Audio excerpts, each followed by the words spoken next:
Kita boleh berkumpul bersama-sama di rumah Bapak Sam, Iyet, untuk kita dapat beribadah kepada Tuhan. Karena itu ibadah malam hari ini akan dipimpin oleh Bapak Max. Kita memulai ibadah kita malam hari ini. Kita angkat satu pujian, Saat Ku Tak Melihat Jalanmu.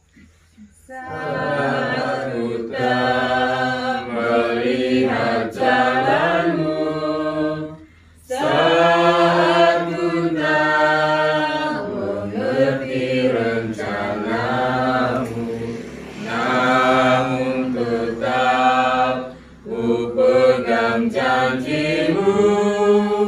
Pengharapanku hanya padamu. Hatiku percaya, hatiku percaya, hatiku percaya,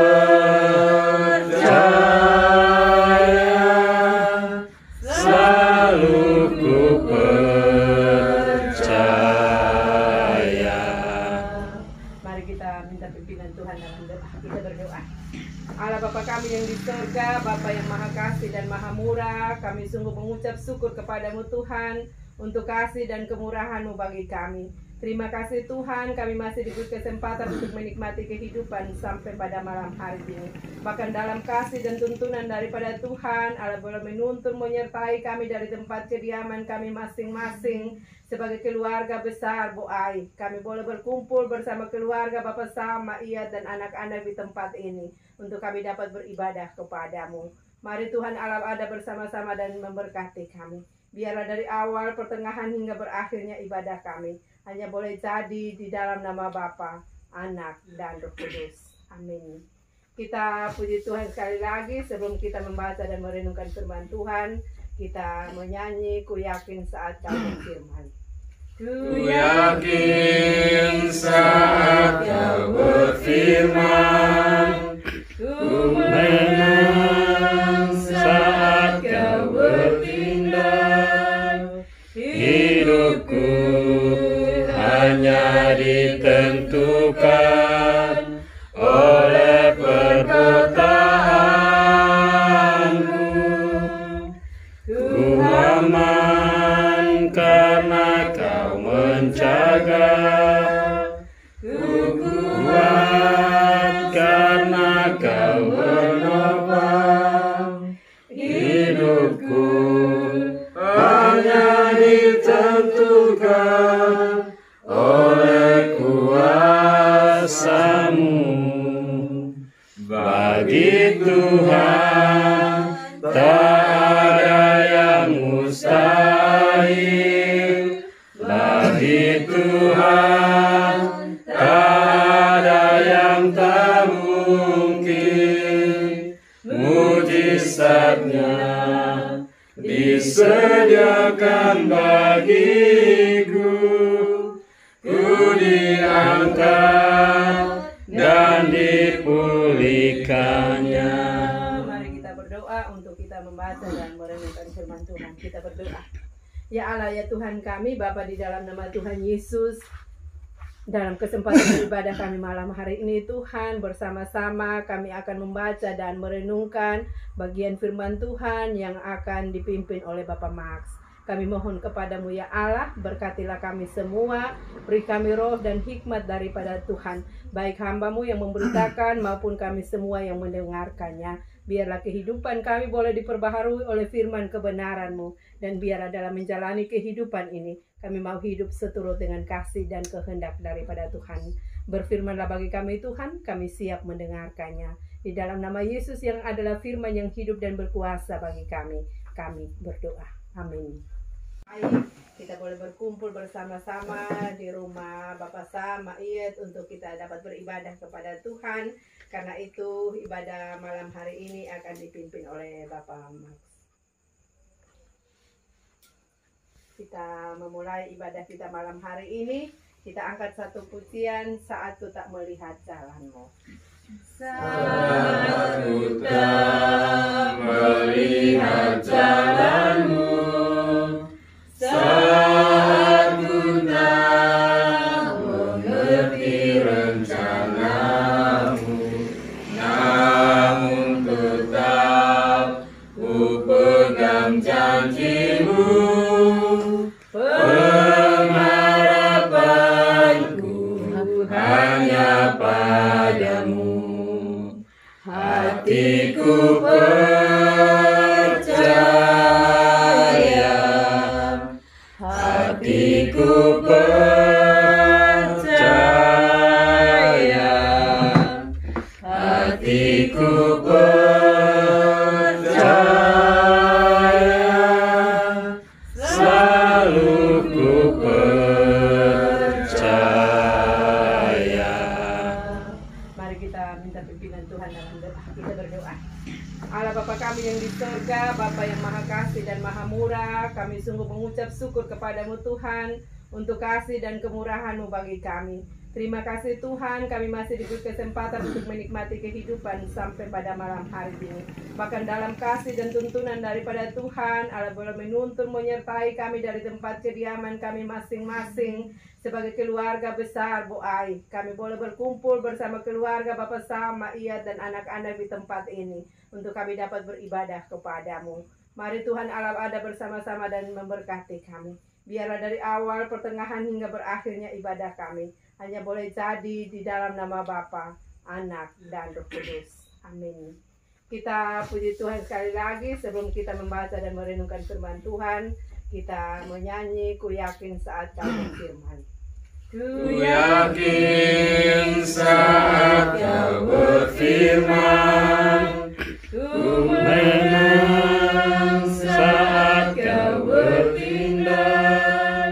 Hidupku hanya ditentukan oleh perkataanmu. Ku aman karena Kau menjaga, ku kuat karena Kau menopang. Hidupku hanya ditentukan oleh kuasa-Mu.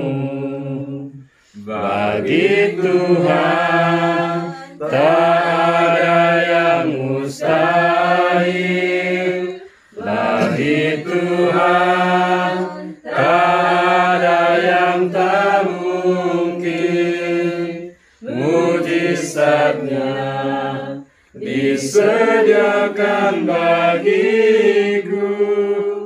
Ku diangkat dan dipulihkannya. Mari kita berdoa untuk kita membaca dan merenungkan firman Tuhan. Kita berdoa.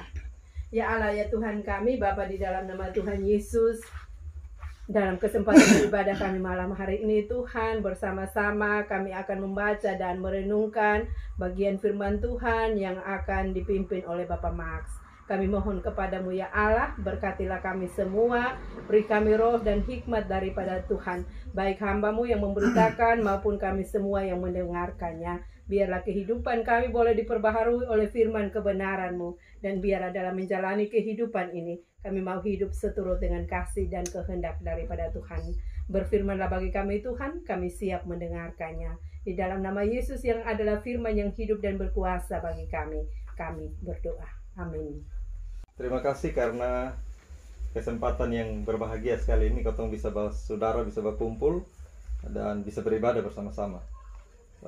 Sebenarnya secara pribadi beta sudah rindu untuk juga ada sama-sama dari waktu-waktu yang lalu, tapi karena selalu bertepatan dengan jadwal-jadwal ibadah itu, kita juga ada ibadah di T.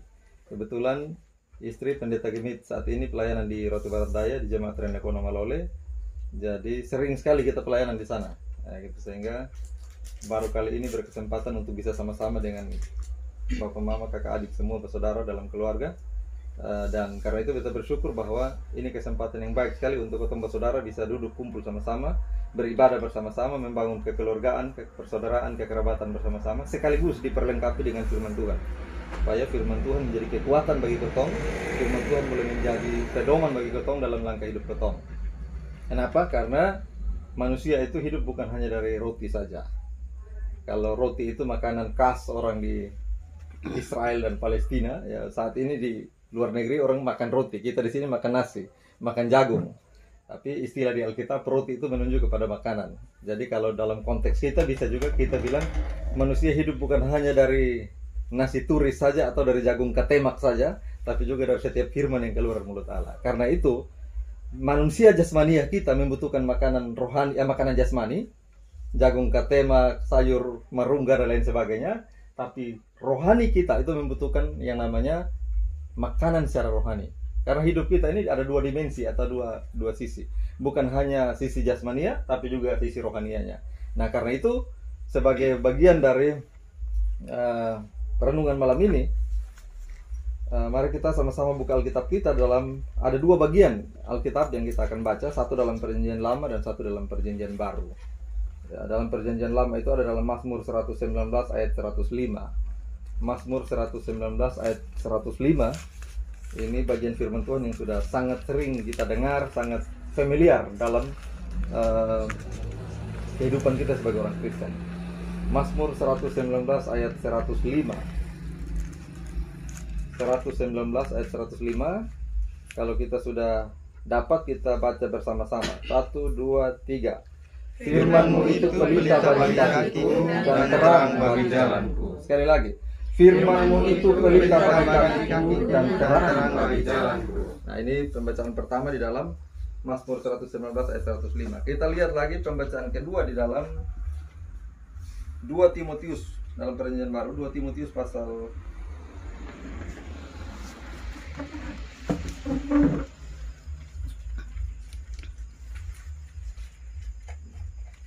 2 Timotius 3 ayat yang ke-16.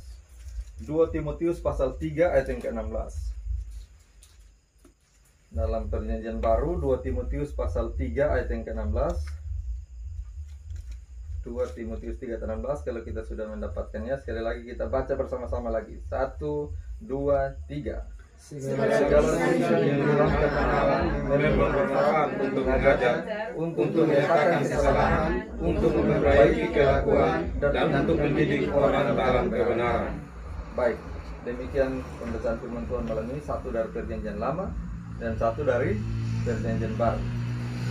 Nah, Perjanjian Lama tadi kita baca dalam Mazmur 119 ayat 105 menyatakan bahwa firman-Mu itu pelita bagi kakiku dan terang bagi jalanku. Kenapa firman Tuhan itu adalah pelita dan terang? Karena firman Tuhan, salah satu fungsi utama firman Tuhan adalah menerangi langkah hidup kita supaya hidup dalam terang. Supaya cara hidup kita, cara tutur kata kita, cara berpikir kita, cara hidup kita, dan cara melangkah dalam dunia ini, kita melangkah di dalam terang firman Tuhan. Kenapa? Kalau kita tidak hidup dalam firman Tuhan, maka yang ada adalah kegelapan. Hanya dua saja. Kalau tidak hidup dalam firman Tuhan, pasti dalam kegelapan. Nah, tapi banyak orang merasa bahwa, oh, kami tak orang Kristen, beta warga jemaat, beta bergereja kok, masa beta dibilang dalam kegelapan? Kenapa? Karena banyak orang memilih untuk tidak di dalam kegelapan sekali, tapi juga tidak di dalam terang sekali. Lebih memilih di area yang remang-remang, dunia gemerlapan. Jadi tidak diterang-terang sekali juga, tapi tidak digelap-gelap sekali juga. Dia masih tetap di gereja juga, tapi mabok-mabok juga. Penatua juga, tapi hohongge juga. Ketua pembangunan, tapi cuanggi juga misalnya, ya kan? Jadi ini ada di dalam area keremang-remangan. Banyak orang Kristen ada dalam posisi itu. Ketika kau bilang, lu nih hidup macam kayak orang kafir. Ah, orang kafir apa? Beta warga jemaat, nama tercatat jelas di gereja. Saya anggota di gereja. Saya warga jemaat itu. Betul. Tapi karakter, perilaku, tutur kata seringkali tidak menggambarkan selayaknya dia sebagai orang Kristen, selayaknya dia sebagai warga gereja. Itulah sebabnya kenapa mutlak hukumnya wajib hukumnya semua orang Kristen hidup harus berdasarkan firman Tuhan. Kenapa? Karena firman Tuhan sajalah yang bisa menerangi langkah kita untuk hidup sesuai dengan kehendak Tuhan dan bukan kehendak kita sendiri. Itulah sebabnya kenapa firman Tuhan di dalam Mazmur 119 ayat 105 bilang, firman-Mu itu pelita bagi kakiku dan terang bagi jalanku. Bicara pelita itu kan bicara alat penerang. Ya kan? Kalau kotong sekarang sudah pakai lampu listrik ya, sudah lampu neon ya, lampu Philips, Visicom dan lain sebagainya. Tapi konteks zaman dulu sampai dengan beberapa tahun terakhir ketika kita masih pakai pelita atau lampu TOE, lentera dan lain sebagainya, itu adalah alat penerang yang kita butuh ketika kita ada dalam kegelapan. Saya percaya kalau listrik padam kita juga butuh itu barang ya. Kita butuh pelita, kita butuh alat penerang. Nah, karena itu firman Tuhan menjadi pelita, artinya firman Tuhan menjadi alat penerang bagi kita. Jadi firman Tuhan itu pelita, alat penerang bagi kita. Penerang bagi apa? Cara berpikir kita, tutur kata kita, perilaku kita. Nah, ini fungsi firman Tuhan sebagai penerang dalam kehidupan kita. Kenapa? Karena kita ini sebenarnya ketika manusia jatuh dalam dosa, sebenarnya status kita tuh ada dalam kegelapan.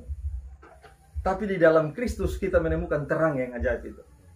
Di dalam Tuhan Yesus yang kita imani sebagai Tuhan dan Juru Selamat kita, yang kita rayakan kelahirannya setiap Natal di Desember nanti, yang kemudian kita rayakan kematian dan kebangkitannya, kenaikan ke sorga.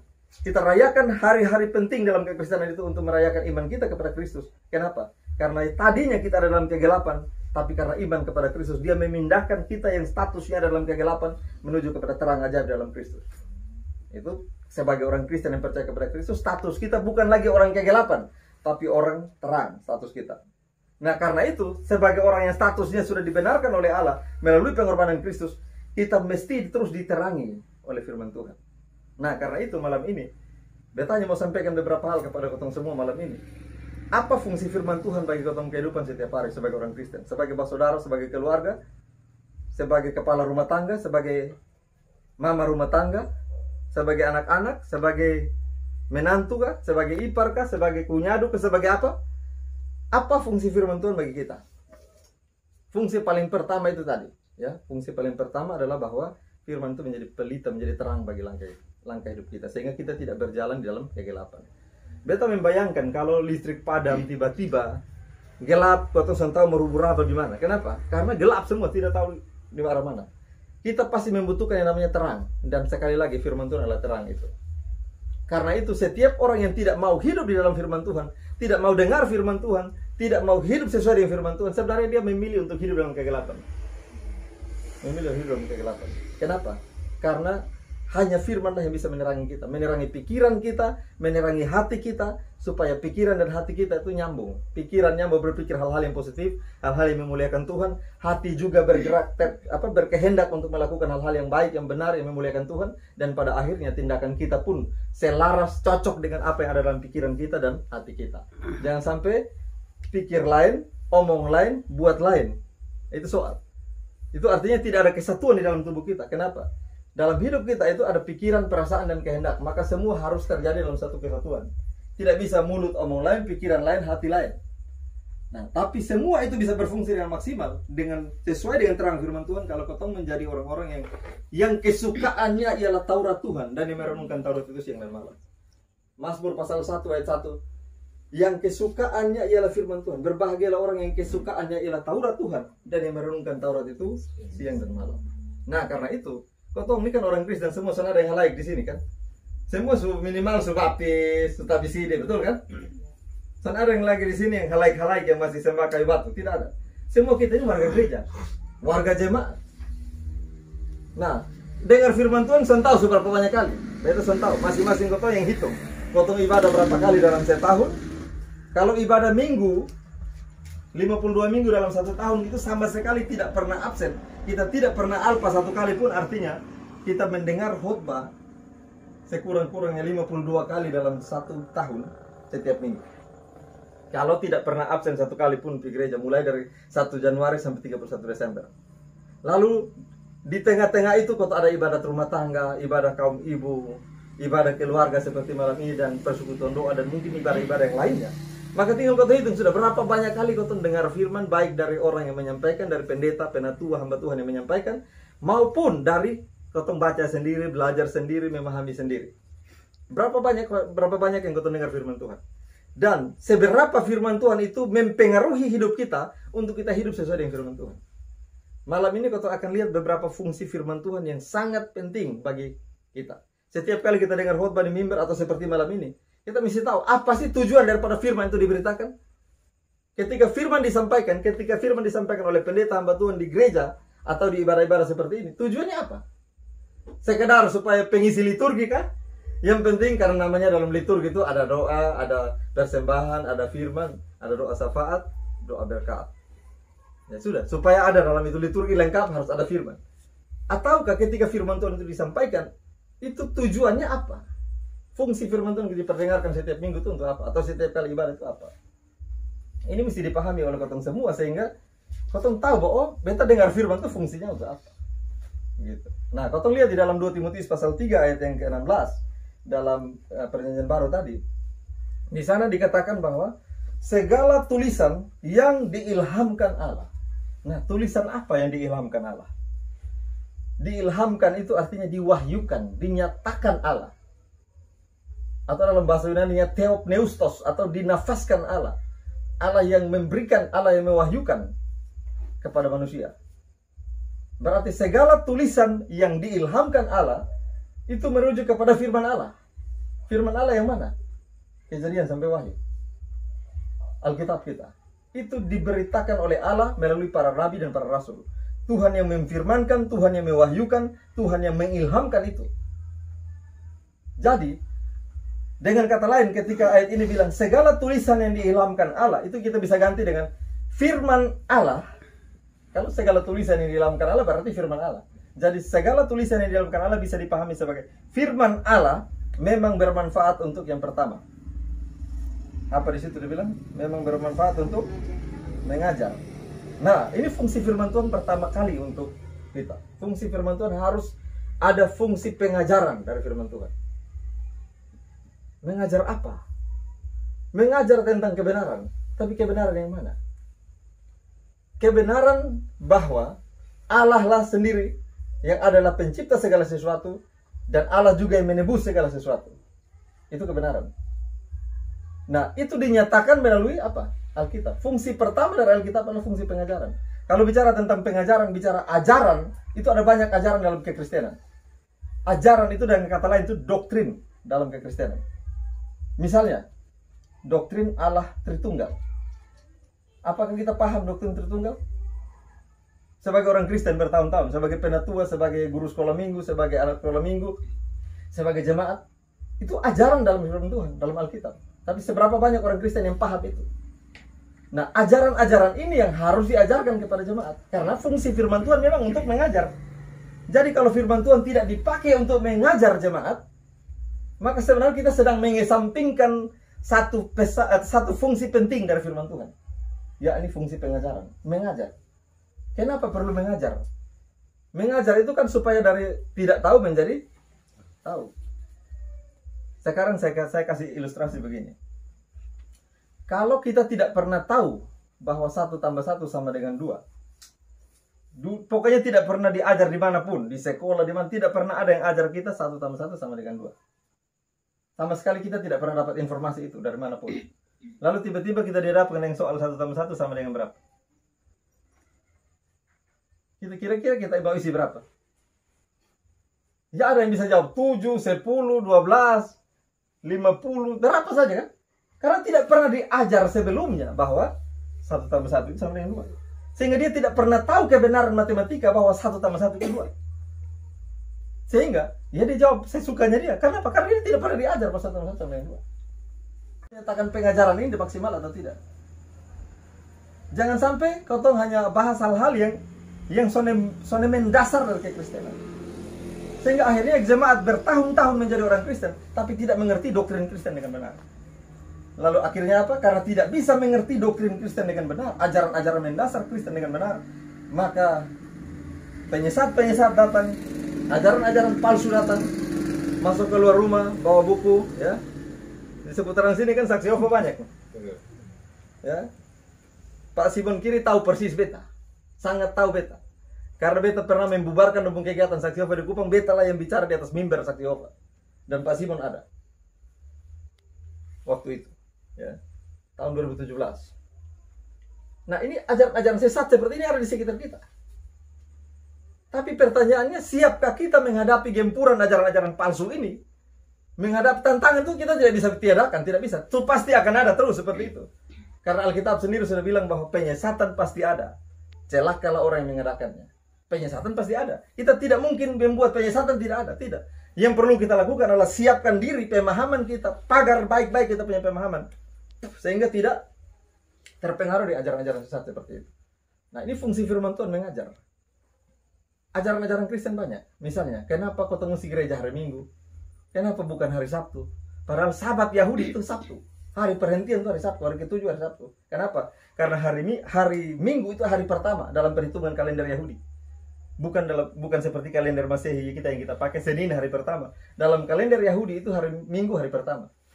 Jadi hari ke-7 itu hari Sabtu. Tapi kenapa kita menjadi hari Minggu? Nah, ini pertanyaan-pertanyaan yang sifatnya doktrinal, pengajaran. Kenapa Yesus itu Allah kok bisa sekaligus manusia? Nah, ini doktrinal, sesuatu yang sifatnya pengajaran.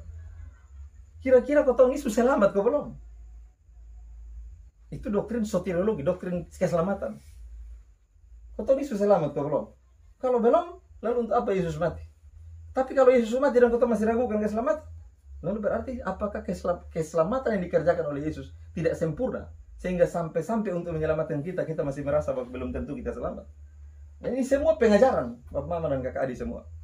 Nah, fungsi firman Tuhan memang harus dipakai untuk mengajar jemaat sungguh-sungguh. Supaya apa? Mengajar dalam dua aspek. Yang pertama, dari sisi doktrinal pengetahuan, teori, dan yang kedua itu dari sisi praktek, praktis. Ajaran itu selalu dua aspek itu.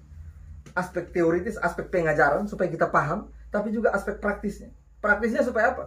Jangan sampai kau hafal ayat penuh mulut, punya jabatan gerejawi penatua dan segala macam, ya. Jadi jemaat bertahun-tahun, tapi karakter dan perilaku tidak ada beda dengan orang yang halaik yang dari mungkin tahun sebelum Indonesia merdeka yang kehidupannya masih seperti itu. Statusnya orang Kristen, statusnya warga gereja, tapi perilakunya tidak mencerminkan sebagai warga gereja. Kenapa? Fungsi pengajaran kadang-kadang sudah maksimal dilakukan dalam gereja. Maka firman Tuhan mau ajar apa saja kepada jemaat, dasarnya harus pakai firman Tuhan.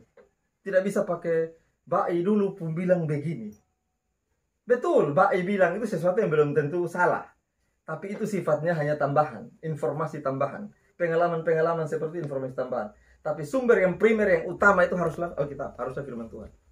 Mau menasihati anak-anak, mau omong ajar dong bikin begini, pakai dasar firman Tuhan. Kenapa? Karena kalau kau pakai pengalaman, anak-anak zaman sekarang ini memang terlalu kurang ajar. Mama dulu itu orang datang masuk minta baik-baik. Ya, orang bawa datang, tondos datang segala macam masuk minta baik-baik. Anak-anak sekarang tak puji dong kawin olahraga. Kawin olahraga, kan lari itu kan olahraga tuh. Jadi kawin lari itu sama dengan kawin olahraga. Kawin sambil lari-lari, kayak gitu. Nah, ini mama-mama menasihati anak-anak pakai cerita pengalaman masa lalu. Cerita pengalaman mama masih muda dulu. Betul, itu tidak salah. Tapi harusnya menasihati, mengajar itu pakai firman Tuhan yang paling utama. Apa di situ dikatakan? Untuk menyatakan kesalahan. Nah, Bapak Mama Kakak Adi semua kau melihat sebuah urutan fungsi firman Tuhan yang menarik di sini. Beta akan jelaskan. Kenapa bisa fungsi kedua itu harus menyatakan kesalahan? Kenapa dia tidak bolak-balik saja menyatakan kesalahan duluan, baru mengajar, baru yang lain? Kenapa harus mengajar dulu, baru menyatakan kesalahan? Karena pada dasarnya orang harus dikasih tahu dulu mana yang benar dan mana yang salah, supaya dia sudah tahu bedakan, oh ini benar, ini salah. Setelah itu baru sudah dikasih tahu, sudah diajar lebih dulu, baru kau tes mana, lupa hasil kerja mana, oh itu salah, ini benar. Jadi menyatakan kesalahan itu harus sesudah mengajar. Di sekolah, ibu guru mengajar anak-anak murid. Tidak mungkin anak kelas 1 yang baru masuk hari pertama, kelas 1 masuk mengajar. Masuk sekolah hari pertama langsung ujian akhir semester. Tidak ada. Atau ujian tengah semester. Tidak ada. Datang ajar dulu. Ajar berkali-kali dulu. Ajar dia 1 tambah 1, 2, A sampai Z. Ajar semua dengan baik. Setelah sudah diajar berkali-kali, baru kau evaluasi, cek. sampai sejauh mana dong pemahaman dong pengertian. Begitu kasih contoh soal 10 ulangan 10 nomor. Nah, guru punya fungsi karena dia mengajar, dia tahu kunci jawaban, dia tahu yang benar yang mana kan.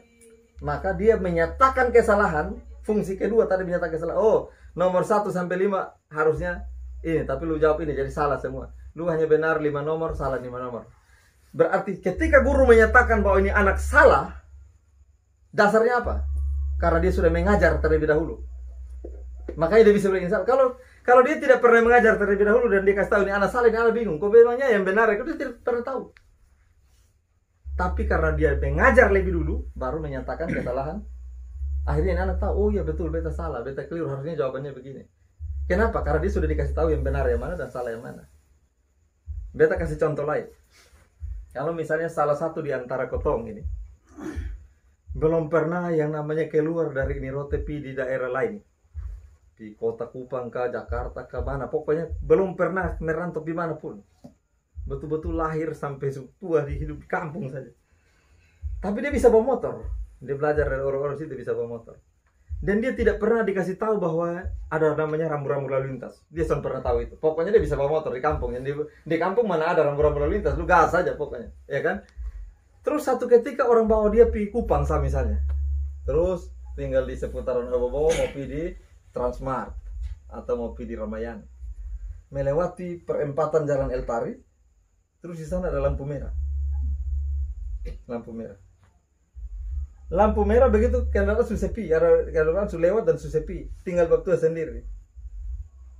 Lampu merah, itu gas motor terus, gas terus. Lalu dari sana su hijau, akhirnya baku tabrak di sana. Lalu polisi datang urusan segala macam begini.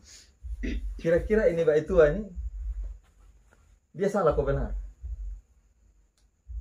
Yang lampu merah dia gas terus, dia salah kok benar?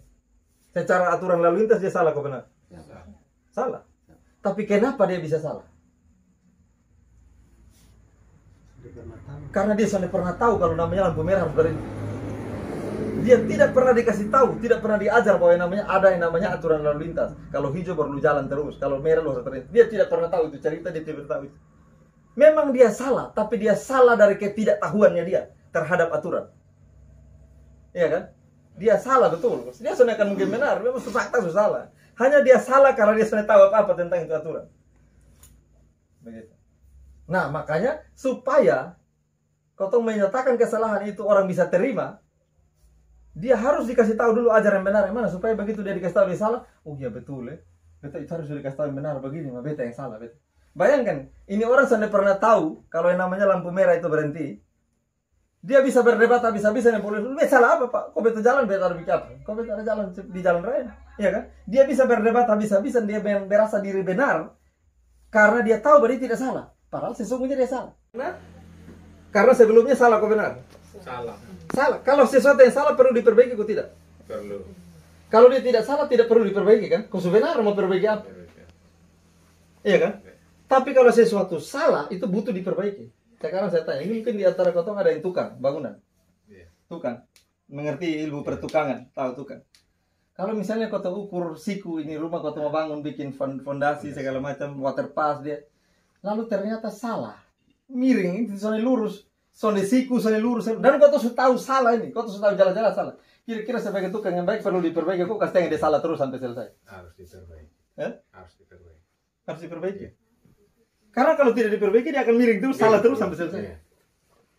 Berarti sesuatu yang harus diperbaiki adalah sesuatu yang kau sudah tahu kalau itu salah. Tapi kalau memang dia sudah pernah tahu itu salah ya dia lanjut terus. Dia sudah tahu ada salah di situ. Iya kan?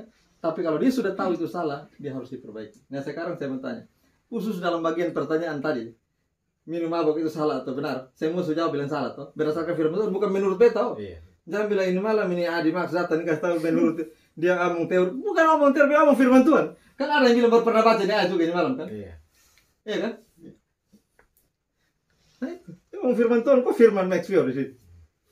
Firman Tuhan yang dicatat dalam Yesaya, bukan betanya bantu baca, kan begitu. Bantu baca saya. Nah karena itu semua kotong bilang itu salah, berarti perlu diperbaiki kosan. Perlu. Nah cara perbaikinya bagaimana? Ini jangan minum. Selesai. Loh, iya. Tapi kalau kau mau tetap ngotot, sudah kau mau dengar itu firman Tuhan. Oh, firman Tuhan urus di situ, beta urus pun. Ya terserah, itu pilihan. Tapi yang pasti bahwa apapun yang kau lakukan, bagaimana respon kau terhadap kebenaran firman Tuhan, semuanya akan diukur di meja timbangan nanti. Ya, semua akan berhadapan dengan hakim yang agung dan ditaruh di meja timbangan. Hal yang paling membahayakan adalah ketika kau sudah tahu kebenaran dan kau bikin bebal, bikin tuli dan itu bahaya, bahaya.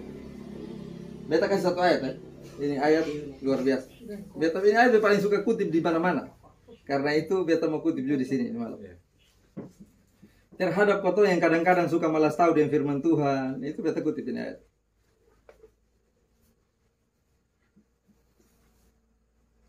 Zakaria pasal 7 ayat 11, 12 dan 13. Zakaria pasal 7, kitab Zakaria dalam Perjanjian Lama. Zakaria pasal 7 ayat 11, 12 dan 13. Data ini malam hanya bahas 4 poin saja. Fungsi firman Tuhan: mengajar, menyatakan kesalahan, memperbaiki kelakuan dan mendidik orang dalam kebenaran. Kau susah poin ketiga ya, semua habis ini ya. Poin ketiga dan memperbaiki kelakuan. Zakaria 7 ayat 11, 12 dan 13. Suka temu kok?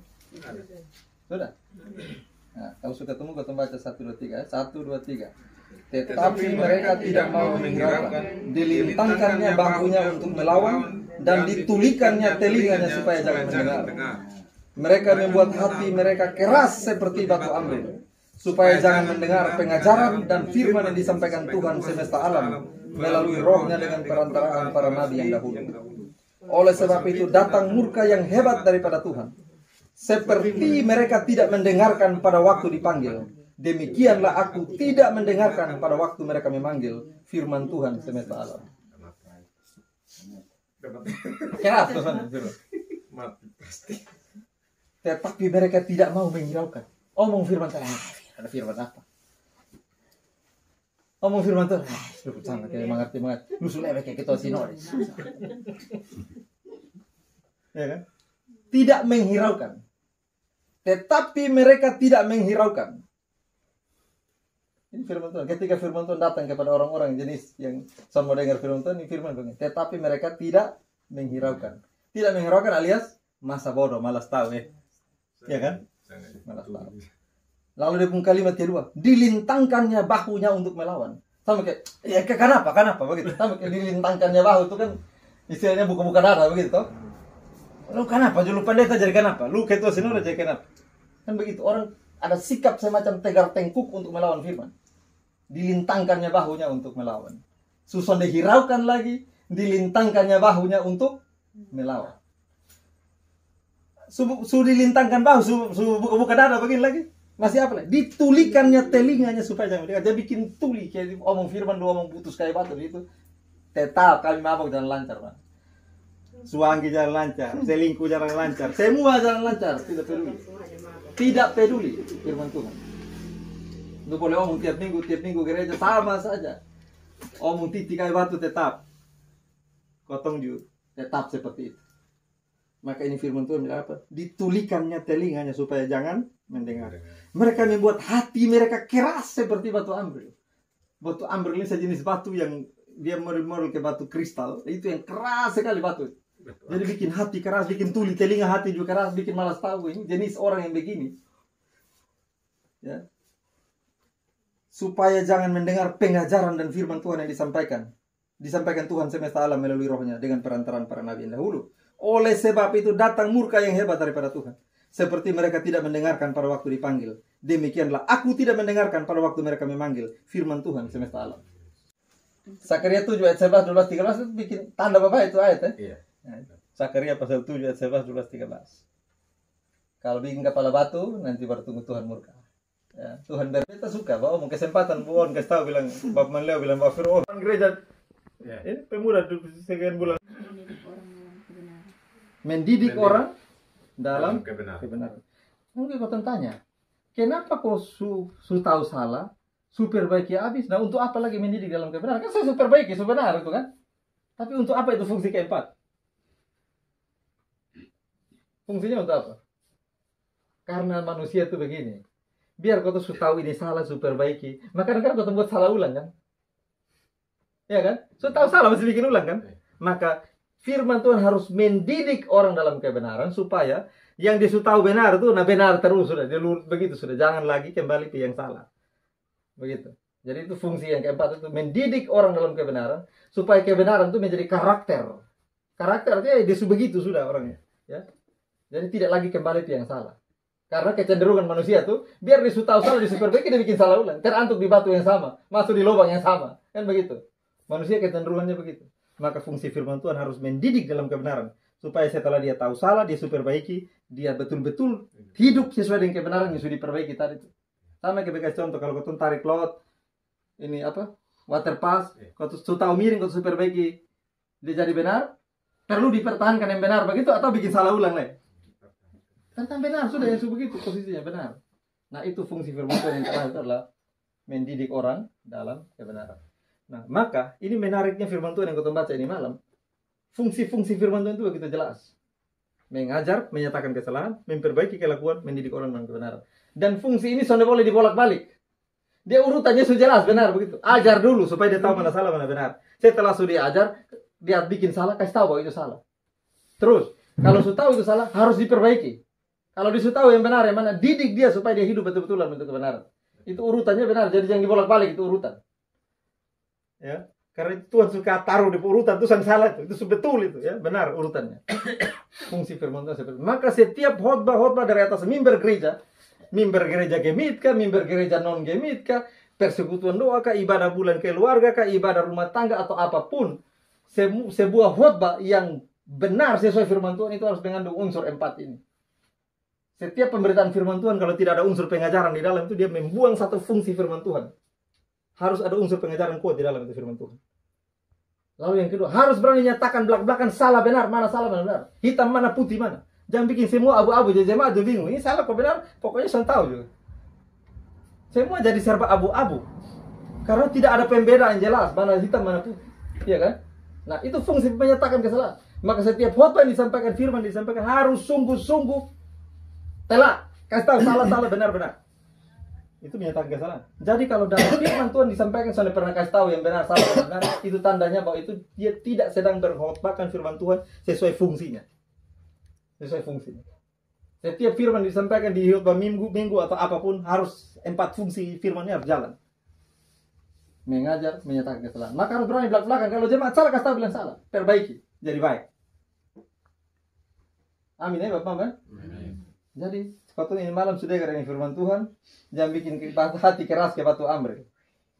Jangan nanti kotong katumu dengar ada yang suka kuburu di sana gara-gara mabok. Jadi satu omong tak salah satu batar singgung juru suhela parang subak foto. Beta terus beta ini orang kesehatan, beta dulu tugas di puskesmas, sekarang di rumah sakit Pak. Beta paling makan hati, ya. Kalau orang mabok bakal lain satu foto satu atau dia celaka motor baru bikin repot kes bangun dokter di tengah malam jam 1-2 dini hari baru bikin bangun urus dia sampai ke Tuan Raja Besar. Itu dia paling makan. Kenapa?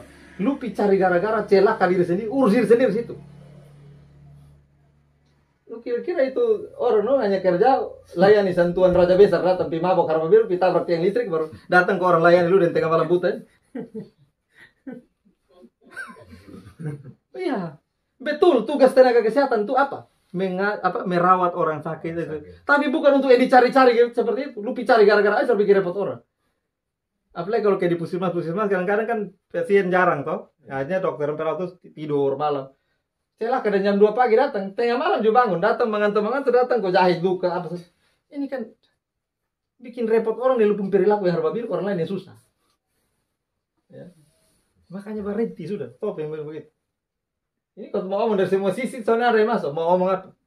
Mau firman Tuhan, mau kesehatan, mau mana? Semua salah, ya gitu. Jadi jangan alasan adat. Karena beta pernah tanya orang yang bilang mengerti adat, bisa jawab juga ini pertanyaan. Beta tanya begini, kapan, di mana, sejak kapan? Oleh siapa yang menetapkan secara tertulis bahwa sop itu minuman adat? Itu kan kebiasaan.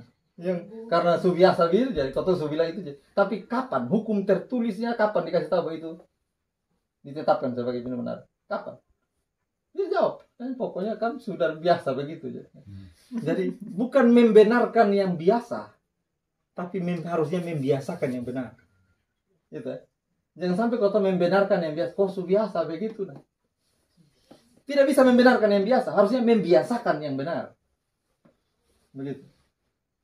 Siapa saja mau ngomong tentang adat, tentang saya siap ladeni mau ngomong tentang adat itu. Kapan, di mana ditetapkan itu? Dan kalaupun itu ditetapkan, apakah derajat penetapan itu setara atau dia lebih tinggi dari firman Tuhan? Nah sudah buang nel kita apa sudah pakai adat, tak? Iya kan? Nah kadang-kadang kotong jemaat Kristen ini orang kadang-kadang kotong hidup dalam istilah dualisme. Dualisme itu maksudnya begini. Kotong ini sana jelas. Waktu kotong di gereja kotong sama kayak malaikat. Begitu keluar tentu iblis tak kurang kotong. Kadang-kadang kotong tidak jelas kotong status. Kotong ada di gereja kotong sama kayak dia jemaat juga. Begitu keluar kotong justru mabok sembarang soalnya tidak menunjukkan bahwa ini warga gereja. Padahal setiap kali kalau doa firman, doa berkat di gereja, pergilah ke dalam tugas dan tanggung jawabmu, ya kan? Doa berkat selalu begitu kan? Itu gereja sedang mengutus kita untuk pergi jadi contoh, jadi teladan di rumah, di lingkunganmu, di kantormu, di kerjaanmu, itu tujuannya. Nah, kau balik belakang gereja, kau singkat lebih dari setan. Setan juga bingung lihat, kau mana setan bingung. Kayak gitu. Itu namanya kita hidup dalam dualisme. Dualisme itu artinya begini. Kau kayak manusia bertopeng. Jadi kau di gereja, kau sedang pakai topeng itu. Begitu kau keluar, kau buka topeng, kau asli yang keluar. Kayak Kasih-Mu melimpah di hidupku, Bapa, ku berterima kasih berkat-Mu hari ini yang Kau sediakan bagiku. Naikkan syukurku buat hari yang Kau beri, tak habis-habisnya kasih dan rahmat-Mu, selalu baru dan tak terlambat pertolongan-Mu, besar setia-Mu di sepanjang hidupku. Beribadah kepadamu Tuhan, dan kami juga boleh mengakhiri ibadah kami saat ini dengan baik. Karena itu Bapa, sebelum kami berpisah dari tempat ini, kami mohon Tuhan terus menyertai kami, membimbing, memberkati kami, sehingga kami semua boleh kembali bertemu dengan keluarga kami dengan selamat. Dan karena itu Bapa, kami mau menerima berkat daripada-Mu Tuhan. Anugerah Tuhan kami Yesus Kristus, kasih Allah Bapa di dalam persekutuan Roh-Nya yang kudus, kiranya tetap tinggal menyertai kami semua, menyertai keluarga di tempat ini, mulai dari malam hari ini sampai kekal selama-lamanya. Terima kasih Tuhan. Amin. 1, 2, 3. Shalom.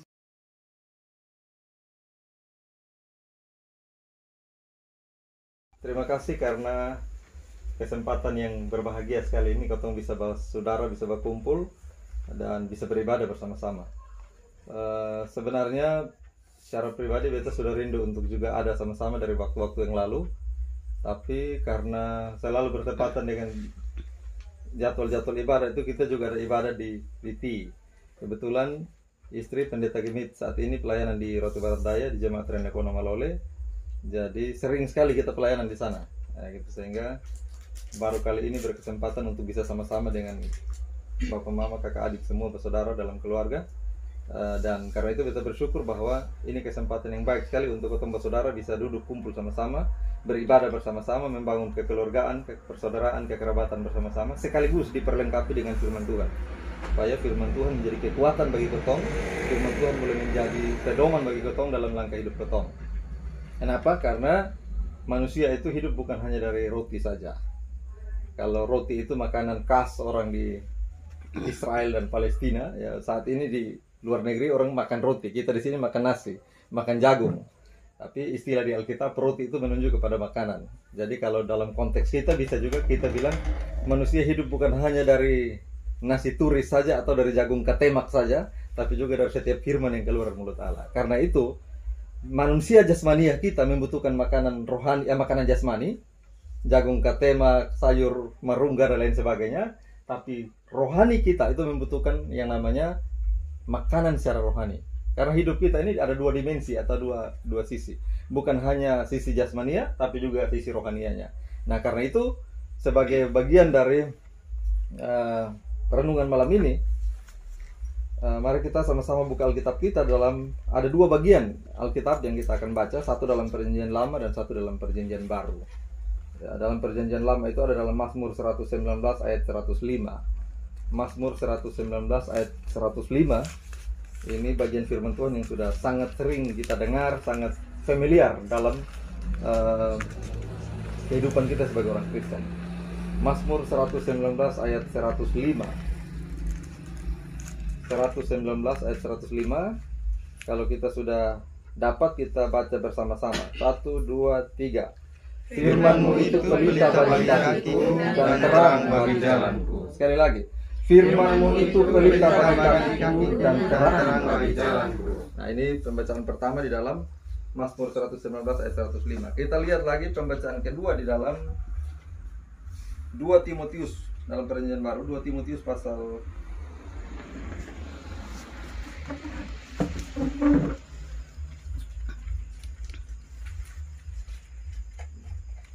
2 Timotius 3 ayat yang ke-16. 2 Timotius pasal 3 ayat yang ke-16. Dalam Perjanjian Baru 2 Timotius pasal 3 ayat yang ke-16. 2 Timotius 3 ayat 16. Kalau kita sudah mendapatkannya, sekali lagi kita baca bersama-sama lagi. 1, 2, 3. Segala tulisan yang dirahmati Allah memang bermanfaat untuk mengajar, untuk menyatakan kesalahan, untuk memperbaiki kelakuan, dan untuk mendidik orang dalam kebenaran. Baik, demikian pembacaan firman Tuhan malam ini, satu dari Perjanjian Lama dan satu dari Perjanjian Baru. Nah, Perjanjian Lama tadi kita baca dalam Mazmur 119 ayat 105 menyatakan bahwa firman-Mu itu pelita bagi kakiku dan terang bagi jalanku. Kenapa firman Tuhan itu adalah pelita dan terang? Karena firman Tuhan, salah satu fungsi utama firman Tuhan adalah menerangi langkah hidup kita supaya hidup dalam terang. Supaya cara hidup kita, cara tutur kata kita, cara berpikir kita, cara hidup kita, dan cara melangkah dalam dunia ini, kita melangkah di dalam terang firman Tuhan. Kenapa? Kalau kita tidak hidup dalam firman Tuhan, maka yang ada adalah kegelapan. Hanya dua saja. Kalau tidak hidup dalam firman Tuhan, pasti dalam kegelapan. Nah, tapi banyak orang merasa bahwa, oh, kami tak orang Kristen, beta warga jemaat, beta bergereja kok, masa beta dibilang dalam kegelapan? Kenapa? Karena banyak orang memilih untuk tidak di dalam kegelapan sekali, tapi juga tidak di dalam terang sekali. Lebih memilih di area yang remang-remang, dunia gemerlapan. Jadi tidak di terang-terang sekali juga, tapi tidak di gelap-gelap sekali juga. Dia masih tetap di gereja juga, tapi mabok-mabok juga. Penatua juga, tapi hohongge juga. Ketua pembangunan, tapi tuanggi juga misalnya, ya kan?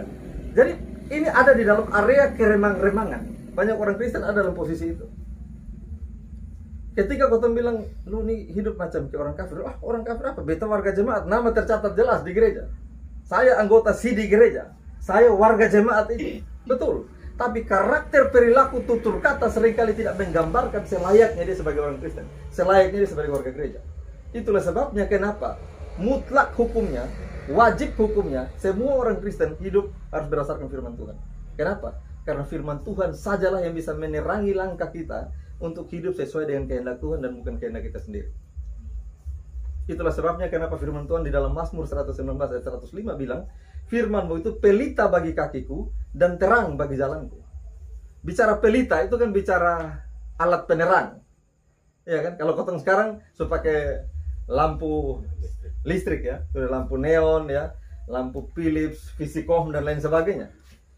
Tapi konteks zaman dulu sampai dengan beberapa tahun terakhir ketika kita masih pakai pelita atau lampu tioek, lentera dan lain sebagainya, itu adalah alat penerang yang kita butuh ketika kita ada dalam kegelapan. Saya percaya kalau listrik padam kita juga butuh itu barang ya. Kita butuh pelita, kita butuh alat penerang. Nah, karena itu firman Tuhan menjadi pelita, artinya firman Tuhan menjadi alat penerang bagi kita. Jadi firman Tuhan itu pelita, alat penerang bagi kita. Penerang bagi apa? Cara berpikir kita, tutur kata kita, perilaku kita. Nah, ini fungsi firman Tuhan sebagai penerang dalam kehidupan kita. Kenapa? Karena kita ini sebenarnya ketika manusia jatuh dalam dosa, sebenarnya status kita tuh ada dalam kegelapan. Tapi di dalam Kristus kita menemukan terang yang ajaib itu. Di dalam Tuhan Yesus yang kita imani sebagai Tuhan dan Juru Selamat kita, yang kita rayakan kelahirannya setiap Natal di Desember nanti, yang kemudian kita rayakan kematian dan kebangkitannya, kenaikan ke sorga. Kita rayakan hari-hari penting dalam kekristenan itu untuk merayakan iman kita kepada Kristus. Kenapa? Karena tadinya kita ada dalam kegelapan, tapi karena iman kepada Kristus, Dia memindahkan kita yang statusnya ada dalam kegelapan menuju kepada terang ajaib dalam Kristus. Itu sebagai orang Kristen yang percaya kepada Kristus, status kita bukan lagi orang kegelapan, tapi orang terang status kita. Nah, karena itu sebagai orang yang statusnya sudah dibenarkan oleh Allah melalui pengorbanan Kristus, kita mesti terus diterangi oleh firman Tuhan. Nah, karena itu malam ini Betanya mau sampaikan beberapa hal kepada kotong semua malam ini. Apa fungsi firman Tuhan bagi kotong kehidupan setiap hari sebagai orang Kristen, sebagai saudara, sebagai keluarga, sebagai kepala rumah tangga, sebagai mama rumah tangga, sebagai anak-anak, sebagai menantu kah, sebagai ipar kah, sebagai kunyadu kah, sebagai apa? Apa fungsi firman Tuhan bagi kita? Fungsi paling pertama itu tadi, ya. Fungsi paling pertama adalah bahwa firman itu menjadi pelita, menjadi terang bagi langkah hidup kita, sehingga kita tidak berjalan di dalam kegelapan. Beta membayangkan kalau listrik padam tiba-tiba gelap, kau tahu merubah gimana? Kenapa? Karena gelap semua, tidak tahu di arah mana. Kita pasti membutuhkan yang namanya terang, dan sekali lagi firman Tuhan adalah terang itu. Karena itu setiap orang yang tidak mau hidup di dalam firman Tuhan, tidak mau dengar firman Tuhan, tidak mau hidup sesuai dengan firman Tuhan, sebenarnya dia memilih untuk hidup dalam kegelapan. Memilih hidup dalam kegelapan. Kenapa? Karena hanya firman-Lah yang bisa menerangi kita, menerangi pikiran kita, menerangi hati kita, supaya pikiran dan hati kita itu nyambung. Pikiran nyambung berpikir hal-hal yang positif, hal-hal yang memuliakan Tuhan. Hati juga bergerak, berkehendak untuk melakukan hal-hal yang baik, yang benar, yang memuliakan Tuhan. Dan pada akhirnya tindakan kita pun selaras, cocok dengan apa yang ada dalam pikiran kita dan hati kita. Jangan sampai pikir lain, omong lain, buat lain. Itu soal. Itu artinya tidak ada kesatuan di dalam tubuh kita. Kenapa? Dalam hidup kita itu ada pikiran, perasaan, dan kehendak. Maka semua harus terjadi dalam satu kesatuan. Tidak bisa mulut omong lain, pikiran lain, hati lain. Nah, tapi semua itu bisa berfungsi dengan maksimal, dengan sesuai dengan terang firman Tuhan, kalau kau menjadi orang-orang yang kesukaannya ialah Taurat Tuhan, dan yang merenungkan Taurat itu siang dan malam.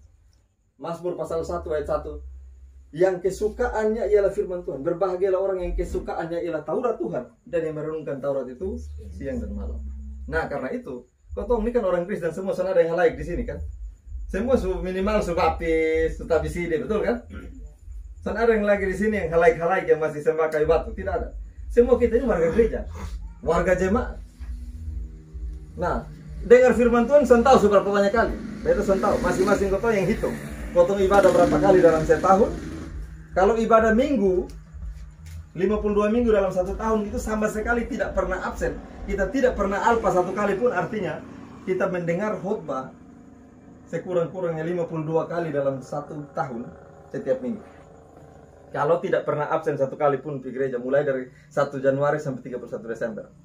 Lalu di tengah-tengah itu kau ada ibadat rumah tangga, ibadah kaum ibu, ibadah keluarga seperti malam ini, dan persekutuan doa, dan mungkin ibadah-ibadah yang lainnya.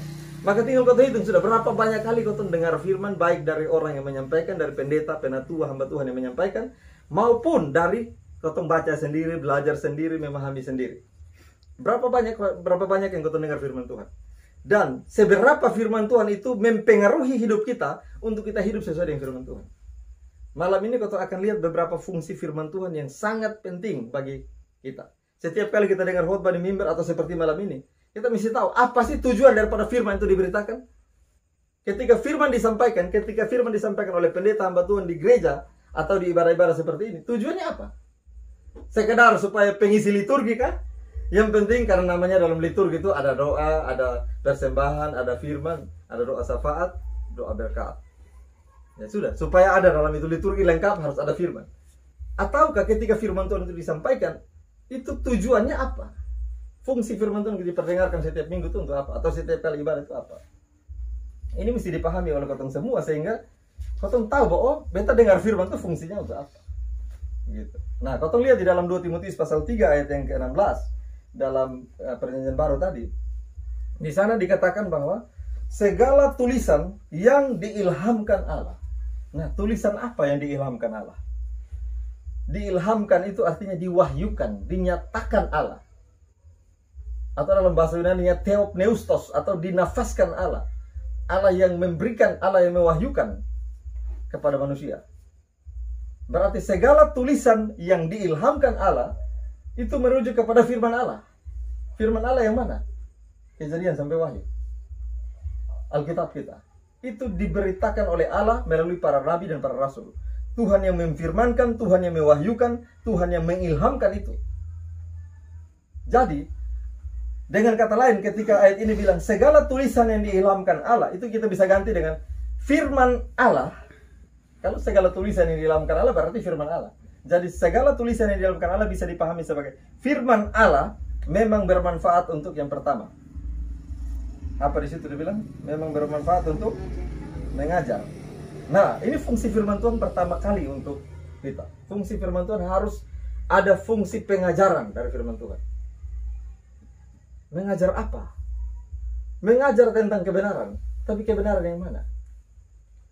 Kebenaran bahwa Allah lah sendiri yang adalah pencipta segala sesuatu dan Allah juga yang menebus segala sesuatu. Itu kebenaran. Nah, itu dinyatakan melalui apa? Alkitab. Fungsi pertama dari Alkitab adalah fungsi pengajaran. Kalau bicara tentang pengajaran, bicara ajaran, itu ada banyak ajaran dalam kekristenan. Ajaran itu dengan kata lain itu doktrin dalam kekristenan. Misalnya, doktrin Allah Tritunggal. Apakah kita paham doktrin Tritunggal? Sebagai orang Kristen bertahun-tahun, sebagai penatua, sebagai guru sekolah minggu, sebagai anak sekolah minggu, sebagai jemaat, itu ajaran dalam firman Tuhan, dalam Alkitab. Tapi seberapa banyak orang Kristen yang paham itu? Nah, ajaran-ajaran ini yang harus diajarkan kepada jemaat. Karena fungsi firman Tuhan memang untuk mengajar. Jadi kalau firman Tuhan tidak dipakai untuk mengajar jemaat, maka sebenarnya kita sedang mengesampingkan satu fungsi penting dari firman Tuhan. Yakni fungsi pengajaran, mengajar. Kenapa perlu mengajar? Mengajar itu kan supaya dari tidak tahu menjadi tahu. Sekarang saya kasih ilustrasi begini. Kalau kita tidak pernah tahu bahwa 1 tambah 1 sama dengan 2, pokoknya tidak pernah diajar dimanapun, di sekolah, di mana tidak pernah ada yang ajar kita 1 tambah 1 sama dengan 2. Sama sekali kita tidak pernah dapat informasi itu dari manapun. Lalu tiba-tiba kita dihadapkan dengan soal 1 tambah 1 sama dengan berapa? Kira-kira kita isi berapa? Ya ada yang bisa jawab 7, 10, 12, 50, berapa saja kan? Karena tidak pernah diajar sebelumnya bahwa 1 tambah 1 itu sama dengan 2. Sehingga dia tidak pernah tahu kebenaran matematika bahwa 1 tambah 1 itu 2. Sehingga dia jawab sesukanya dia. Kenapa? Karena dia tidak pernah diajar bahwa 1 tambah 1 sama dengan 2. Menyatakan pengajaran ini maksimal atau tidak. Jangan sampai kau hanya bahas hal-hal yang sone mendasar dari kekristenan. Sehingga akhirnya jemaat bertahun-tahun menjadi orang Kristen tapi tidak mengerti doktrin Kristen dengan benar. Lalu akhirnya apa? Karena tidak bisa mengerti doktrin Kristen dengan benar, ajaran-ajaran mendasar Kristen dengan benar, maka penyesat-penyesat datang, ajaran-ajaran palsu datang, masuk keluar rumah, bawa buku, ya. Di seputaran sini kan saksi Yehova banyak. Ya. Pak Simon Kiri tahu persis beta. Sangat tahu beta. Karena beta pernah membubarkan kegiatan saksi Yehova di Kupang, beta lah yang bicara di atas mimbar saksi Yehova. Dan Pak Simon ada. Waktu itu. Ya, tahun 2017. Nah, ini ajaran-ajaran sesat seperti ini ada di sekitar kita. Tapi pertanyaannya, siapkah kita menghadapi gempuran ajaran-ajaran palsu ini? Menghadapi tantangan itu kita tidak bisa tiadakan, tidak bisa. Itu pasti akan ada terus seperti itu. Karena Alkitab sendiri sudah bilang bahwa penyesatan pasti ada. Celakalah orang yang mengadakannya. Penyesatan pasti ada. Kita tidak mungkin membuat penyesatan tidak ada, tidak. Yang perlu kita lakukan adalah siapkan diri, pemahaman kita, pagar baik-baik kita punya pemahaman, sehingga tidak terpengaruh di ajaran-ajaran sesat seperti itu. Nah, ini fungsi firman Tuhan, mengajar. Ajaran-ajaran Kristen banyak. Misalnya, kenapa kau mesti gereja hari Minggu? Kenapa bukan hari Sabtu? Padahal sahabat Yahudi itu Sabtu. Hari perhentian itu hari Sabtu, hari ke-7 hari Sabtu. Kenapa? Karena hari Minggu itu hari pertama dalam perhitungan kalender Yahudi. Bukan seperti kalender Masehi kita yang kita pakai Senin hari pertama. Dalam kalender Yahudi itu hari Minggu hari pertama. Jadi hari ke-7 itu hari Sabtu. Tapi kenapa kita menjadi hari Minggu? Nah, ini pertanyaan-pertanyaan yang sifatnya doktrinal, pengajaran. Kenapa Yesus itu Allah kok bisa sekaligus manusia? Nah, ini doktrinal, sesuatu yang sifatnya pengajaran. Kira-kira kau tahu Yesus selamat kau belum? Itu doktrin soteriologi, doktrin keselamatan. Kau tahu Yesus selamat kau belum? Kalau belum, lalu untuk apa Yesus mati? Tapi kalau Yesus mati dan kau masih ragukan keselamatan, lalu berarti apakah keselamatan yang dikerjakan oleh Yesus tidak sempurna? Sehingga sampai untuk menyelamatkan kita masih merasa bahwa belum tentu kita selamat. Nah, ini semua pengajaran Bapak Mama dan Kakak Adi semua. Nah, fungsi firman Tuhan memang harus dipakai untuk mengajar jemaat sungguh-sungguh. Supaya apa? Mengajar dalam dua aspek. Yang pertama, dari sisi doktrinal pengetahuan, teori, dan yang kedua itu dari sisi praktek, praktis. Ajaran itu selalu dua aspek itu. Aspek teoritis, aspek pengajaran supaya kita paham, tapi juga aspek praktisnya. Praktisnya supaya apa? Jangan sampai kau hafal ayat penuh mulut, punya jabatan gerejawi, penatua dan segala macam, ya. Jadi jemaat bertahun-tahun, tapi karakter dan perilaku tidak ada beda dengan orang yang halaik yang dari mungkin tahun sebelum Indonesia merdeka, yang kehidupannya masih seperti itu. Statusnya orang Kristen, statusnya warga gereja, tapi perilakunya tidak mencerminkan sebagai warga gereja. Kenapa? Fungsi pengajaran kadang-kadang sudah maksimal dilakukan dalam gereja. Maka firman Tuhan mau ajar apa saja kepada jemaat, dasarnya harus pakai firman Tuhan. Tidak bisa pakai Ba'i dulu pun bilang begini. Betul, Ba'i bilang itu sesuatu yang belum tentu salah. Tapi itu sifatnya hanya tambahan, informasi tambahan. Pengalaman-pengalaman seperti informasi tambahan. Tapi sumber yang primer, yang utama itu haruslah Alkitab, haruslah firman Tuhan. Mau menasihati anak-anak, mau omong ajar dong, bikin begini, pakai dasar firman Tuhan. Kenapa? Karena kalau kau pakai pengalaman, anak-anak zaman sekarang ini memang terlalu kurang ajar. Mama dulu itu orang datang masuk minta baik-baik. Ya, orang bawa datang, tondos datang segala macam, masuk minta baik-baik. Anak-anak sekarang tak puju dong kawin lari, kawin olahraga. Kawin olahraga, kan lari itu kan olahraga tuh. Jadi kawin lari itu sama dengan kawin olahraga. Kawin sambil lari-lari, kayak gitu. Nah, ini mama-mama menasihati anak-anak pakai cerita pengalaman masa lalu. Cerita pengalaman mama masih muda dulu. Betul, itu tidak salah. Tapi harusnya menasihati, mengajar itu pakai firman Tuhan yang paling utama. Apa di situ dikatakan? Untuk menyatakan kesalahan. Nah, Bapak Mama Kakak Adik semua, kau melihat sebuah urutan fungsi firman Tuhan yang menarik di sini. Beta akan jelaskan. Kenapa bisa fungsi kedua itu harus menyatakan kesalahan? Kenapa dia tidak bolak-balik saja menyatakan kesalahan duluan, baru mengajar, baru yang lain? Kenapa harus mengajar dulu, baru menyatakan kesalahan? Karena pada dasarnya orang harus dikasih tahu dulu mana yang benar dan mana yang salah, supaya dia sudah tahu bedakan, oh ini benar, ini salah. Setelah itu baru sudah dikasih tahu, sudah diajar lebih dulu, baru kau tes mana, lu hasil kerja mana, oh itu salah, ini benar. Jadi menyatakan kesalahan itu harus sesudah mengajar. Di sekolah, ibu guru mengajar anak-anak murid. Tidak mungkin anak kelas 1 yang baru masuk hari pertama, kelas 1 masuk mengajar, masuk sekolah hari pertama langsung ujian akhir semester. Tidak ada. Atau ujian tengah semester. Tidak ada. Datang ajar dulu. Ajar berkali-kali dulu. Ajar dia 1 tambah 1, 2, A sampai Z. Ajar semua dengan baik. Setelah sudah diajar berkali-kali, baru kau evaluasi, cek. Sampai sejauh mana dong pemahaman, dong pengertian. Begitu kasih contoh soal 10 ulangan 10 nomor. Nah, guru punya fungsi karena dia mengajar, dia tahu kunci jawaban, dia tahu yang benar yang mana kan. Maka dia menyatakan kesalahan. Fungsi kedua tadi menyatakan kesalahan. Oh, nomor 1 sampai 5 harusnya ini, tapi lu jawab ini, jadi salah semua. Lu hanya benar 5 nomor, salah 5 nomor. Berarti ketika guru menyatakan bahwa ini anak salah, dasarnya apa? Karena dia sudah mengajar terlebih dahulu. Makanya dia bisa bilang salah. Kalau dia tidak pernah mengajar terlebih dahulu dan dia kasih tahu ini anak salah, ini anak bingung, kok memangnya yang benar itu dia tidak pernah tahu. Tapi karena dia mengajar lebih dulu, baru menyatakan kesalahan. Akhirnya ini anak tahu, oh iya betul, beta salah, beta keliru, harusnya jawabannya begini. Kenapa? Karena dia sudah dikasih tahu yang benar yang mana dan salah yang mana. Beta kasih contoh lain. Kalau misalnya salah satu di antara kotong ini belum pernah yang namanya keluar dari ini rotepi di daerah lain, di kota Kupang ke Jakarta ke mana, pokoknya belum pernah merantau di mana pun, betul-betul lahir sampai tua di hidup di kampung saja. Tapi dia bisa bawa motor, dia belajar dari orang-orang situ bisa bawa motor. Dan dia tidak pernah dikasih tahu bahwa ada namanya rambu-rambu lalu lintas. Dia tidak pernah tahu itu. Pokoknya dia bisa bawa motor di kampung. Di kampung mana ada rambu-rambu lalu lintas, lu gas saja pokoknya, ya kan? Terus satu ketika orang bawa dia pergi Kupang misalnya. Terus tinggal di seputaran Obobo, mau pergi di Transmart atau mau pergi di Ramayana. Melewati perempatan Jalan El Tari. Terus di sana ada lampu merah. Lampu merah. Lampu merah begitu kendaraan sudah sepi, kendaraan sudah lewat dan sudah sepi, tinggal waktu sendiri. Lampu merah, itu gas motor terus, gas terus. Lalu dari sana su hijau, akhirnya baku tabrak ke sana. Lalu polisi datang urus dan segala macam begini. Kira-kira ini Mbak Tua ini dia salah kok benar? Yang lampu merah dia gas terus, dia salah kok benar? Secara aturan lalu lintas dia salah kok benar? Salah. Tapi kenapa dia bisa salah?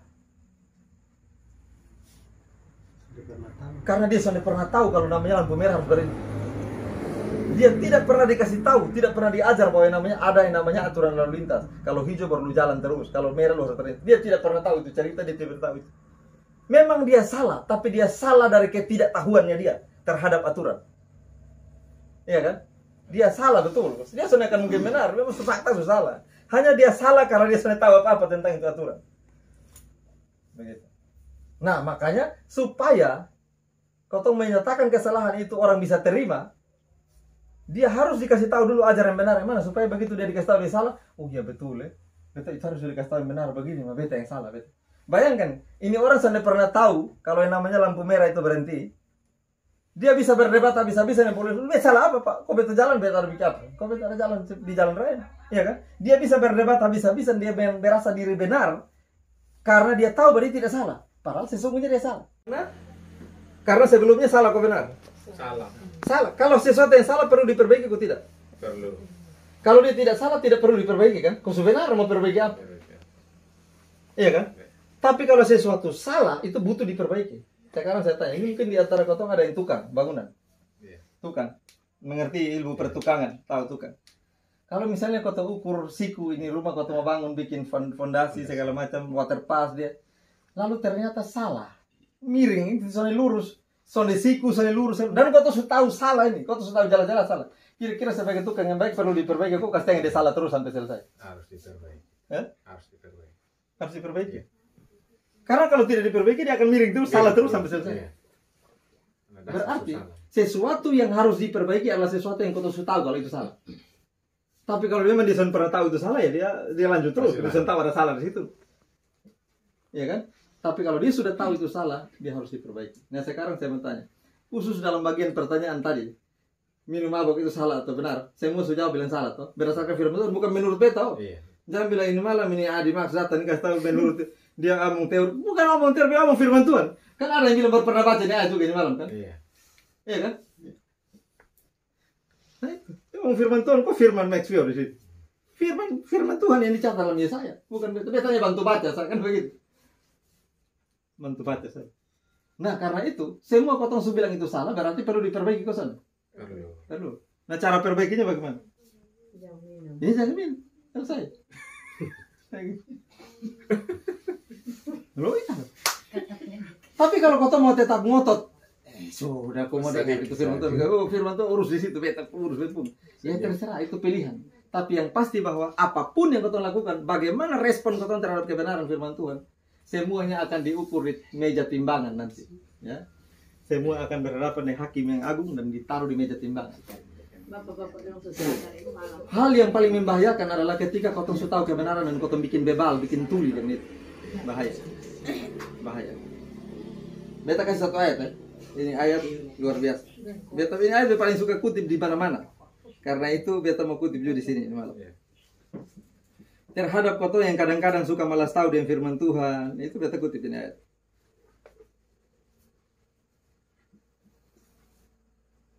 Zakaria pasal 7 ayat 11, 12 dan 13. Zakaria pasal 7, kitab Zakaria dalam Perjanjian Lama. Zakaria pasal 7 ayat 11, 12 dan 13. Beta ini malam hanya bahas 4 poin saja. Fungsi firman Tuhan: mengajar, menyatakan kesalahan, memperbaiki kelakuan, dan mendidik orang dalam kebenaran. Kau susah di poin ketiga ya, semua habis ini ya. So, poin ketiga memperbaiki kelakuan. Zakaria 7 ayat 11, 12 dan 13. Suka temu kok? Sudah? Nah, kalau suka temu kau baca 1, 2, 3 ya. 1, 2, 3. Tetapi mereka tidak mau menghiraukan, dilintangkannya bahunya untuk melawan, dan ditulikannya telinganya supaya jangan mendengar.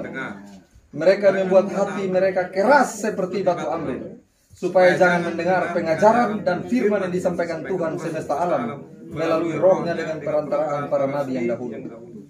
Oleh sebab itu datang murka yang hebat daripada Tuhan, seperti mereka tidak mendengarkan pada waktu dipanggil. Demikianlah aku tidak mendengarkan pada waktu mereka memanggil firman Tuhan semesta alam.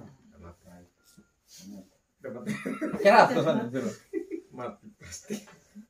Tetapi mereka tidak mau menghiraukan. Omong firman Tuhan. Ada firman apa? Omong firman Tuhan. Lu sama kayak mengerti. Lu sudah kayak ketua sinode. Ya kan? Tidak menghiraukan. Tetapi mereka tidak menghiraukan. Ini firman Tuhan. Ketika firman Tuhan datang kepada orang-orang jenis yang sama dengar firman Tuhan, ini firman Tuhan. Tetapi mereka tidak menghiraukan. Tidak menghiraukan alias masa bodoh, malas tahu ya kan? Malas tahu. Lalu dia pun kalimat kedua, dilintangkannya bahunya untuk melawan. Sama kayak, ya kenapa begitu. Sama kayak dilintangkannya bahu itu kan istilahnya buka-buka dada begitu toh. Lu kenapa? Lu pendeta jadi kenapa? Lu ketua sinode jadi kenapa? Kan begitu, orang ada sikap semacam tegar tengkuk untuk melawan firman. Dilintangkannya bahunya untuk melawan. Susun dihiraukan lagi, dilintangkannya bahunya untuk melawan. Dilintangkan bahu, buka dada begini lagi. Masih apa lagi? Ditulikannya telinganya supaya jangan mendengar. Dia bikin tuli, kayak omong firman, lu omong putus kayak batu itu. Tetap kami mabok jalan lancar, Pak. Suanggi jalan lancar, selingkuh jalan lancar, semua jalan lancar, tidak peduli. Tidak peduli firman Tuhan. Lu boleh omong tiap minggu gereja sama saja. Omong titik kayak batu tetap. Kotong juga tetap seperti itu. Maka ini firman Tuhan bilang apa? Ditulikannya telinganya supaya jangan mendengar. Mereka membuat hati mereka keras seperti batu amril. Batu amril ini sejenis batu yang dia model ke batu kristal. Itu yang keras sekali batu. Jadi bikin hati keras, bikin tuli telinga hati juga keras, bikin malas tahu. Ini jenis orang yang begini. Ya. Supaya jangan mendengar pengajaran dan firman Tuhan yang disampaikan Tuhan semesta alam melalui rohnya dengan perantaraan para nabi yang dahulu. Oleh sebab itu datang murka yang hebat daripada Tuhan, seperti mereka tidak mendengarkan pada waktu dipanggil. Demikianlah aku tidak mendengarkan pada waktu mereka memanggil firman Tuhan semesta alam. Zakaria 7 ayat 11, 12, 13 itu bikin tanda Bapak itu ayat ya. Zakaria pasal 7 ayat 11, 12, 13. Kalau bikin kepala batu, nanti baru tunggu Tuhan murka. Ya, Tuhan berbeda suka, bawa mau kesempatan, buon kasih tahu bilang, Bapak Manleo bilang, Bapak Firman, orang gereja, ini pemuda sekian bulan. Mendidik orang dalam kebenaran. Mungkin kau tanya, kenapa kau tahu salah, perbaiki habis, nah untuk apa lagi mendidik dalam kebenaran? Kan saya perbaiki, benar itu kan? Tapi untuk apa itu fungsi keempat? Fungsinya untuk apa? Karena manusia itu begini. Biar kau tuh tahu ini salah, perbaiki. Maka kadang-kadang kau buat salah ulang kan? Ya kan? Tahu salah masih bikin ulang kan? Maka firman Tuhan harus mendidik orang dalam kebenaran supaya yang dia tahu benar itu benar terus sudah. Dia begitu sudah. Jangan lagi kembali ke yang salah. Begitu. Jadi itu fungsi yang keempat itu mendidik orang dalam kebenaran supaya kebenaran itu menjadi karakter. Karakter artinya dia begitu sudah orangnya, ya. Jadi tidak lagi kembali ke yang salah. Karena kecenderungan manusia tuh, biar dia tahu salah, diperbaiki, dia bikin salah ulang. Terantuk di batu yang sama, masuk di lubang yang sama. Kan begitu. Manusia kecenderungannya begitu. Maka fungsi firman Tuhan harus mendidik dalam kebenaran. Supaya setelah dia tahu salah, dia superbaiki, dia betul-betul hidup sesuai dengan kebenaran yang sudah diperbaiki tadi itu. Sama kayak contoh, kalau kau tarik lot, ini apa? Water pass, kau tahu miring, kau superbaiki, dia jadi benar, perlu dipertahankan yang benar begitu atau bikin salah ulang lagi. Tentang benar sudah yang begitu posisinya benar. Nah itu fungsi firman Tuhan yang terakhir adalah mendidik orang dalam kebenaran. Nah maka ini menariknya firman Tuhan yang kita baca ini malam. Fungsi-fungsi firman Tuhan itu begitu jelas. Mengajar, menyatakan kesalahan, memperbaiki kelakuan, mendidik orang dalam kebenaran. Dan fungsi ini sudah boleh dibolak-balik. Dia urutannya sudah jelas benar begitu. Ajar dulu supaya dia tahu mana salah mana benar. Setelah sudah diajar, dia bikin salah, kasih tahu bahwa itu salah. Terus kalau sudah tahu itu salah harus diperbaiki. Kalau dia sudah tahu yang benar yang mana, didik dia supaya dia hidup betul-betul dalam bentuk kebenaran. Itu urutannya benar, jadi jangan dibolak-balik itu urutan. Ya, karena Tuhan suka taruh di urutan itu salah itu betul itu ya, benar urutannya. Fungsi firman Tuhan seperti itu. Maka setiap khotbah dari atas mimbar gereja gemit kah, mimbar gereja non gemit kah, persekutuan doa kah, ibadah bulan keluarga kah, ibadah rumah tangga atau apapun, sebuah khotbah yang benar sesuai firman Tuhan itu harus mengandung unsur 4 ini. Setiap pemberitaan firman Tuhan kalau tidak ada unsur pengajaran di dalam itu dia membuang satu fungsi firman Tuhan. Harus ada unsur pengajaran kuat di dalam itu firman Tuhan. Lalu yang kedua, harus berani nyatakan belak-belakan salah benar, mana salah mana benar. Hitam mana putih mana. Jangan bikin semua abu-abu jadi jemaat bingung. Ini salah kok benar, pokoknya saya tahu juga. Semua jadi serba abu-abu. Karena tidak ada pembedaan jelas mana hitam mana putih. Iya kan? Nah, itu fungsi menyatakan kesalahan. Maka setiap khotbah yang disampaikan firman disampaikan harus sungguh-sungguh telak, kasih tahu salah-salah benar-benar. Itu menyatakan kesalahan. Jadi kalau dalam firman Tuhan disampaikan saya pernah kasih tahu yang benar salah benar, itu tandanya bahwa itu dia tidak sedang berkhotbahkan firman Tuhan sesuai fungsinya. Sesuai fungsinya. Setiap firman disampaikan di khotbah minggu atau apapun harus 4 fungsi firmannya harus jalan. Mengajar, menyatakan kesalahan. Maka harus berani belak-belakan. Kalau jemaat salah kasih tahu bilang salah, perbaiki, jadi baik. Amin ya Bapak kan? Jadi, sepatu ini malam sudah dengan firman Tuhan, jangan bikin hati keras ke batu amril. Jangan nanti kotong katumu dengar ada yang suka kubunuh di sana gara-gara mabok. Jadi satu omong tak salah satu batar singgung jurus hela parang nu subak foto. Beta ini orang kesehatan, beta dulu tugas di puskesmas, sekarang di rumah sakit Pak. Beta paling makan hati, ya. Kalau orang mabok bakal lain satu potong satu atau dia celaka motor baru bikin repot kasih bangun dokter di tengah malam jam 1-2 dini hari baru kasih bangun urus dia sampai ke Tuan Raja Besar. Itu dia paling makan. Kenapa? Lu cari gara-gara celaka diri sendiri, urus diri sendiri situ. Lu kira-kira itu orang hanya kerja layani Tuan Raja Besar datang pi mabok karena mobil tabrak tiang listrik baru datang ke orang layani lu di tengah malam buta.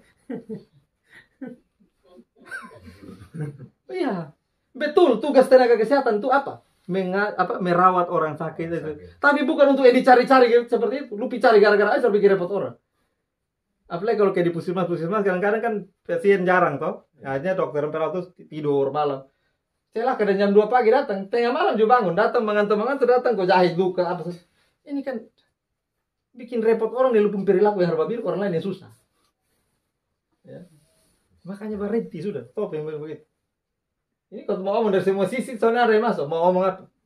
Mau firman Tuhan, mau kesehatan, mau mana? Semua salah, ya gitu. Jadi jangan alasan adat. Karena beta pernah tanya orang yang bilang mengerti adat, saya bisa jawab juga ini pertanyaan.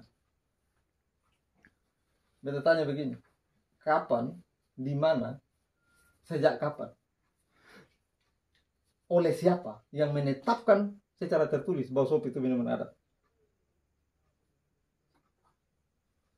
Itu kan kebiasaan yang karena biasa bil jadi kau tahu bilang itu jadi. Tapi kapan hukum tertulisnya, kapan dikasih tahu itu ditetapkan sebagai minuman adat? Kapan? Dia jawab, pokoknya kan sudah biasa begitu. Jadi bukan membenarkan yang biasa, tapi harusnya membiasakan yang benar. Gitu ya. Jangan sampai kau membenarkan yang biasa, kok biasa begitu. Nah. Tidak bisa membenarkan yang biasa, harusnya membiasakan yang benar. Begitu. Siapa saja mau ngomong tentang adat, tentang saya siap ladeni mau ngomong tentang adat itu. Kapan, di mana ditetapkan itu? Dan kalaupun itu ditetapkan, apakah derajat penetapan itu setara atau dia lebih tinggi dari firman Tuhan? Nah sudah buang nil kitab, sudah pakai adat. Iya kan?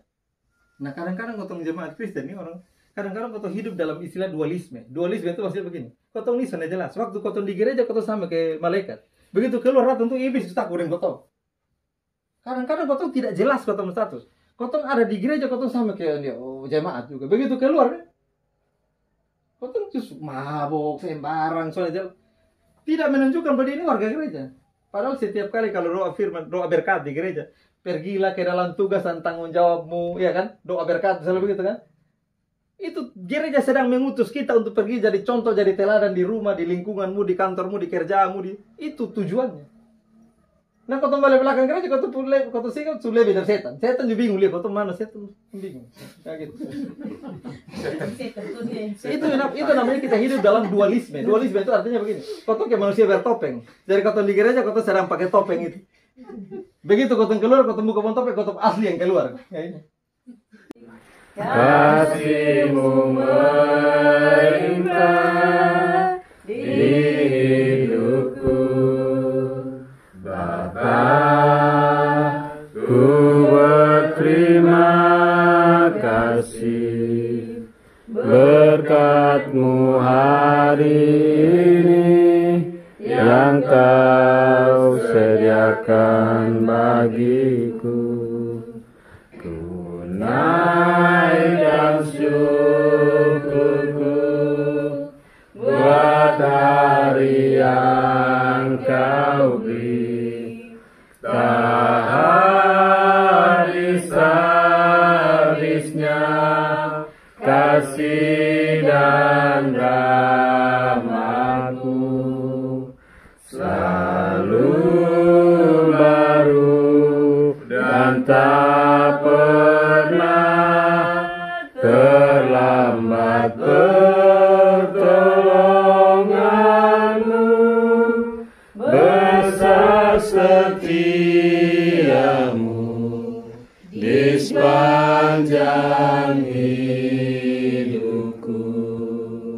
Beribadah kepada-Mu Tuhan, dan kami juga boleh mengakhiri ibadah kami saat ini dengan baik.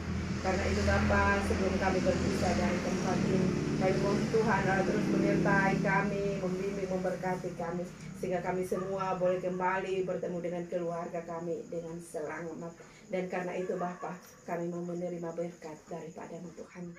Anugerah Tuhan kami Yesus Kristus, kasih Allah Bapa di dalam persekutuan Roh-Nya yang kudus, kiranya tetap tinggal menyertai kami semua, menyertai keluarga di tempat ini, mulai dari malam hari ini sampai kekal selama-lamanya. Terima kasih Tuhan. Amin. 1, 2, 3. Shalom.